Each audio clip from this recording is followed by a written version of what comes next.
Assassin's Creed. Released on November 13, 2007. This game is the first in a very well-known game franchise. Hello. Welcome to this video. Today, I will try my best to review Assassin's Creed 1.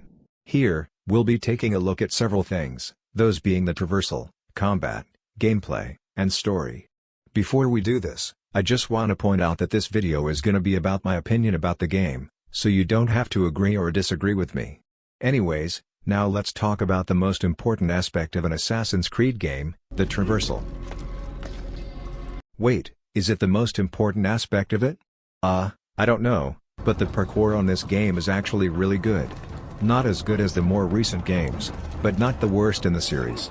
I'm certain I'm not the only one who was amazed when seeing the parkour mechanics for the first time. There are times where Altair doesn't go where I want him to, but that problem still exists, even in the newest AC game. The climbing might feel slow at times though, and that's bad when you're trying to escape some guards. Another problem I find is that there isn't really a mini-map, you just get this compass thing that shows you where you needs to be. But the path has lots of twists and turns, so it makes navigation harder. I spent a lot of time, and I mean a lot, of time trying to get past this section. Enough about that. Let's take a look at the combat. Similar to the parkour, the combat here is decent enough. You essentially just press the armed hand button to attack, and hold the high profile button to block. My problem with this, is that you can't block attacks from behind, so you keep turning in the direction of the attacking enemy to block. Despite that, the fighting is actually satisfying. You get that undescribable feeling of satisfaction when you successfully hit an enemy after he blocks your attacks more than 100 times. Or when you successfully do a counter-attack that kills an enemy. Now, the stealth in this game is almost non-existent. The guards can still be suspicious of you, even when you're behind them. In the newer games, you usually get to choose how you want to assassinate your target. You can do it the stealthy way. Oh my. Or just bang the door with a grenade launcher. But in this game, there are no events that lead to an assassination opportunity. So you have to kill the target in front of the guards most of the time.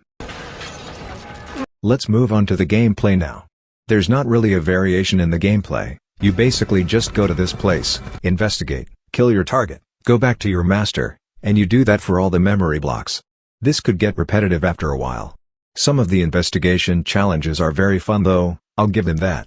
But some other ones are just frustratingly impossible because of the very little stealth mechanics. And some other ones are just boring in my opinion. I know. Last but not least, let's talk about the story. Just like every other aspects of this game, the story is decent enough. Not the best, but not the worst either. It's good enough to get me attached to some of the characters. There's really not much to say about it. It had great story with some unexpected twists. My problem with the story, however, is the cutscenes. You don't really get actual cutscenes for the entire game, you get one in the beginning that acts as a trailer for the game.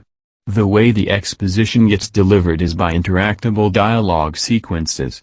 Yes, you can enter the cinematic mode by pressing a button when a glitch appears, but it only appears every so often. Overall, I'd say this game is pretty good. It has its ups and downs, but I had a really good time playing this. I would rate it 7.5 out of 10. Alright, that's gonna be it for this video. I hope you will find it somewhat enjoyable. Thank you for watching. And bye.